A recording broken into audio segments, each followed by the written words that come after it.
गरीबी भगाओ गारंटी, गरीबी हटाओ गारंटी वो दे रहे हैं।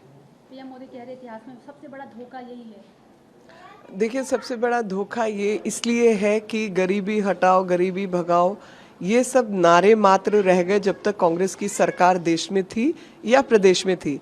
लेकिन गरीबी कैसे हटानी है, कैसे भगानी है, उसकी व्यवस्था अगर किसी ने की है तो वो व्यवस्था प्रधानमंत्री मोदी जी ने की है, जिसमें सबसे पहले तो गरीब, आप सोचिए कि देश की आज़ादी के 70 साल बाद तक देश में मात्र 12 साढ़े 12 करोड़ खाते थे।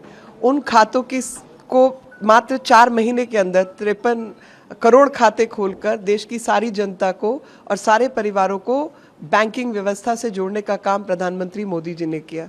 फिर जो भी देश की सब्सिडी मिलती है, चाहे वो गैस के ऊपर हो, चाहे बच्चों की वजीफ़ा हो, स्कॉलरशिप्स हो, कुछ भी हो, उन सबको सीधा खातों में डालकर जो चोरी चकारी का काम था, 80-85% चोरी का काम था, जो कि इनके पिता राजीव गांधी ने भी कहा था कि यहाँ से 1 रुपया चलता है तो 15 पैसे पहुँचते हैं या 10 पैसे पहुँचते हैं। वो सब को रोककर सीधा लोगों के हाथ में उनकी जो अधिकार है उनको देने का काम प्रधानमंत्री मोदी जी ने किया। 82 करोड़ भारतवासी जो कि जूझ रहे थे, कोरोना की मार से चपेट में आए हुए थे, गरीबी में परेशान थे, उन सब 82 करोड़ लोगों को भोजन पहुंचाने का काम प्रधानमंत्री मोदी जी ने किया। स्वनिधि योजना के तहत जितने भी हमारे गरीब भाई बहन रेडी पटरी का काम करते हैं और अन्य ऐसे काम करते हैं, तो उनको स्वरोजगार के क्षेत्र में चाहे मुद्रा योजना हो, चाहे स्वनिधि योजना हो, इन सब के लाभ पहुंचाने का काम प्रधानमंत्री मोदी जी ने किया। प्रधानमंत्री आवास योजना के तहत कच्चे मकान को रिप्लेस करके पक्का मकान देने का काम प्रधानमंत्री मोदी जी ने किया। देश में 14-14 और ख़ास तौर पे कर्नाटक को मैं याद दिलाना चाहती हूँ, 14 घंटे, 18 घंटे, 8-8 घंटे, कई दिन बिजली जाने का जो प्रावधान रहता था कांग्रेस के समय पे, तो देश में ऊर्जा का उत्पादन बढ़े और उत्पादन सिर्फ बढ़े नहीं, उसका डिस्ट्रीब्यूशन बेहतर हो और उस डिस्ट्रीब्यूशन के बाद लोगों के यहाँ पर बिजली 24 घंटे पहुँच पाए, इसका प्रावधान भी प्रधानमंत्री मोदी जी ने किया। जल, हर घर नल से जल, तो जो गरीबी हटाने की बात करते हैं, उनके समय पर तो घर के अंदर पानी नहीं होता था और आज भी कई ऐसी जगहें हैं जहाँ पर पानी की व्यवस्था नहीं है, लेकिन हर घर में नल द्वारा जल का प्रावधान हो, नल से जल मिलने का कार्य हो, वो कार्यक्रम भी प्रधानमंत्री मोदी जी चला रहे हैं। तो गरीबी हटाओ कहना आसान है, करना कठिन है, और उसको हटाने का काम चाहे किसान सम्मान निधि योजना का हो, चाहे बिजली का उत्पादन हो, चाहे आयुष्मान भारत हो, चाहे स्वनिधि योजना हो, इन सब योजनाओं के माध्यम से प्रधानमंत्री मोदी जी ने किया। बाकी सबने सिर्फ नारा लगाकर नारा देने का काम किया, गरीबी वहीं की वहीं रही। और आज मैं कर्नाटक की जनता को, देश की जनता को वापस 2014 का पहला भाषण प्रधानमंत्री मोदी जी का याद दिलाना चाहती हूँ, जिसमें उन्होंने कहा था कि ये सरकार गरीबों को, किसानों को, वंचितों को, महिलाओं को समर्पित है। और आप इस सरकार का एक एक कार्यक्रम उठा के देख लीजिए तो आपको समझ आ जाएगा कि गरीब, किसान, मजदूर, वंचित, महिलाएं, उन सबके लिए ही ये सब प्रावधान किए गए हैं। मैम, इसे कि पूर्वोत्तर जल रहा है, लेकिन पीएम मोदी कर्नाटक में कैंपेनिंग कर रहे हैं, पूर्वोत्तर पे कुछ बोल नहीं रहे हैं। जो पूर्वोत्तर में करना है, 355 वहाँ लागू कर दी गई है, तो कुछ चीज़ें कहने की होती है और कुछ चीज़ें करने की होती हैं। पूर्वोत्तर में जो करना है उस पर सब कार्रवाई अच्छे से चल रही है और चलेगी। भूपेश बघेल समेत बाकी लोग इस बात से अचंभित ना हो कि जो भी लोग इस देश में गदर मचाने वाले हैं, उनका जो हाल सरकार को करना है वो सरकार करेगी।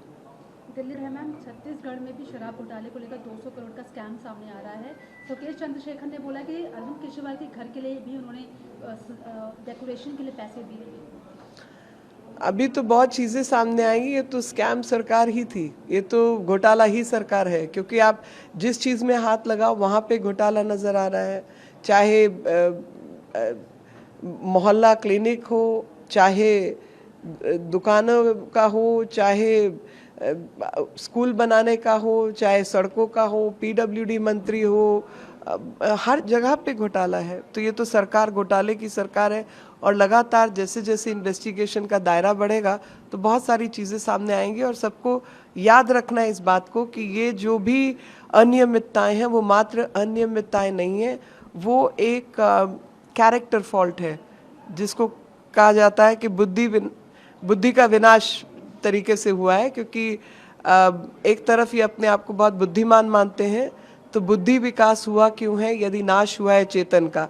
तो इनका चेतन जो है वो अचेतन की अवस्था में है, और इनको उस स्थिति में इनको पता ही नहीं कि क्या गलत है क्या ठीक है, और इसलिए ये सब काम करते रहे, बिल्कुल इस मन से करते रहे कि कोई इनको पूछ नहीं सकता, ये शहंशाह है दिल्ली के, जो चाहे वो करें।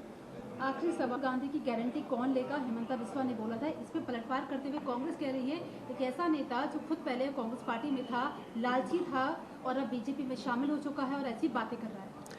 देखिए, हेमंत बिस्वा शर्मा जी के बारे में तो मैं यही कहूँगी कि मुझे याद है कि हेमंत जी ने जिस प्रकार से जब वो भारतीय जनता पार्टी में शामिल आए थे और उन्होंने बताया था कि उनके साथ किस प्रकार का व्यवहार कांग्रेस पार्टी और ख़ास तौर पे राहुल गांधी ने किया था, जिसमें इनका पीढ़ी करके कोई पेट है, उसको वो बिस्किट खिला रहे थे और सामने हेमंत जी बैठे थे जिनको उन्होंने चाय तक नहीं पूछी थी। तो ये जो व्यक्तिगत व्यवहार, व्यक्ति को व्यक्ति नहीं समझना, मान सम्मान नहीं देना, ये तो कांग्रेस की परंपरा, ये भी दूसरे शहंशाह पैदा हुए थे, तो इसीलिए जनता इनको भी लोकतंत्र में जो है देख रही है। और बार बार जनता को मैं समझाना चाहती हूँ कि चाहे वो अरविंद केजरीवाल हो, चाहे वो राहुल गांधी हो या कांग्रेस पार्टी हो, आम आदमी पार्टी और कांग्रेस पार्टी से आम आदमी पार्टी तक का जो सफ़र रहा है वो लोकतंत्र से लूटतंत्र का ही सफ़र रहा है। आप उठा के देखिए तो 2G, जीजाजी और अभी हाल फिलहाल में शराब घोटाला, शीश महल, लगातार इसी प्रकार के काम इन लोगों ने किए हैं।